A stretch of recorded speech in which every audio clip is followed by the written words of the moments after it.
Fried রাইসের video চাই বলে একটা কমেন্ট এসেছিল, তাই আজকে ফ্রাইড রাইসের একটা ভিডিও নিয়ে আসলাম।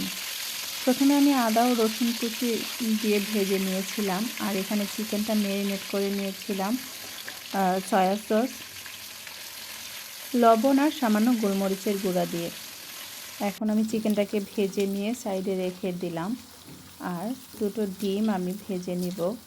দুটো ডিম সামান্য লবণ দিয়ে ভেজে নেব, বেশি ভাজবো না, ড্রাই হলে ভালো লাগবে না। আর এর মাঝে আমি ফুলকপি, বাঁধাকপি, ব্রোকলি ভাপ দিয়ে নিয়েছি। আর আমি যেহেতু টিফিনে দিব, এখানে আমি বেশি বাদাম দিব না, আরও অনেক কিছু দেওয়া যায়, তেমন কোনো কিছু দিব না। তো এখন আমি ক্যাপসিকাম আর কাঁচামরিচ দিয়ে একটু ভেজে নেব। ক্যাপসিকামটা ভাজতে ভাজতে, বেশি ভাজলে ক্যাপসিকামের কালারটা নষ্ট হয়ে যায় আমার কাছে মনে হয়, সেজন্য আমি ক্যাপসিকাম কখনো বেশি ভাজি না।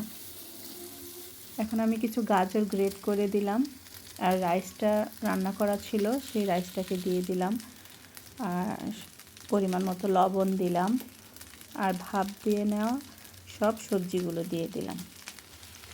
এখন চিকেন পাউডার দিচ্ছি এটা, আর এটা হচ্ছে ম্যাগি সস।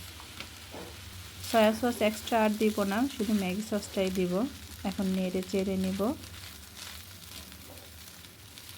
সামান্য একটু পেঁয়াজ কলি দিয়ে দিব আমি। এই তো হয়ে গেল। কেমন লাগছে বলবেন। আশা করি ভালো আছেন সবাই। আল্লাহ হাফেজ।